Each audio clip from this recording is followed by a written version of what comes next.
Sur cette délibération 9, quel appelle des commentaires?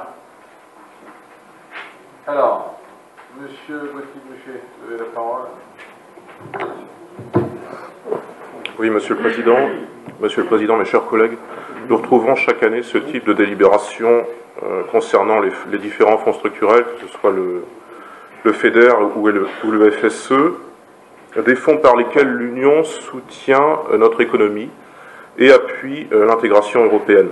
En tout cas, c'est la mission officielle de ce type d'aide, dont je souhaiterais rappeler en quelques instants que, malgré le titre de fonds européen, eh bien, il s'agit en réalité de fonds français parce que nous ne sollicitons auprès de l'Europe que notre propre argent. En étant membre de l'Union, la France verse annuellement 21 milliards d'euros pour notre participation à la construction européenne. Et en retour, l'Union, lui, en retourne à peu près 14, politique agricole commune comprise. Ce qui fait que notre pays perd 7 milliards d'euros de cet échange inégal. Il finance à ce titre les États membres les plus pauvres, parmi lesquels les pays d'Europe centrale et orientale, selon un mécanisme de péréquation qui pèse sur nos finances comme il pèse sur les finances d'un certain nombre de pays riches, celles de l'Allemagne, celles du Royaume-Uni. Je cite le Royaume-Uni en qualité de pays riche, pénalisé comme la France par cette aide non réciproque aux derniers arrivés de l'intégration européenne.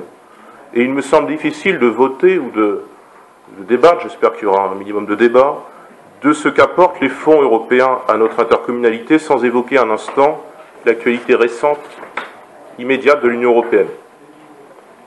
Le 23 juin dernier, le Royaume-Uni a décidé, souverainement, dans le cadre d'un référendum, de sortir de l'Union européenne. Les Britanniques l'ont demandé pour 52% d'entre eux, et le processus de sortie de l'Union est maintenant en cours selon l'article 50 du traité sur le fonctionnement de l'Union européenne, dont je précise qu'il serait tout à fait applicable en France, malgré ce qu'on entend ça et là, y compris dans ce genre d'assemblée. Il serait applicable ce traité si, par exemple, Marine Le Pen était élue l'an prochain. Je sais que ce n'est pas l'hypothèse que vous privilégiez. Moi, je la privilégie.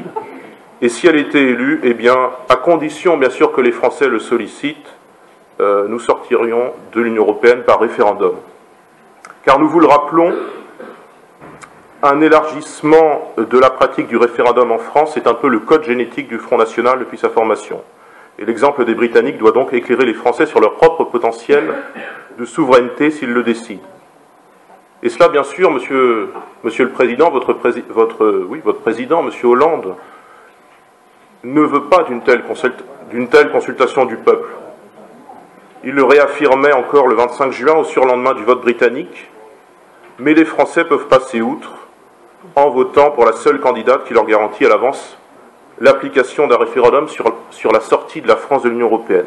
Et en l'attente de pouvoir mieux faire, de changer de politique, nous, Français, nous, élus locaux, même si nous contestons la forme actuelle prise par l'intégration européenne, eh bien nous devons, je pense, péniblement, en tout cas pour ceux qui contestent l'intégration européenne, nous devons péniblement, sans entrain, mais avec la conscience de notre devoir, accepter ces fonds européens.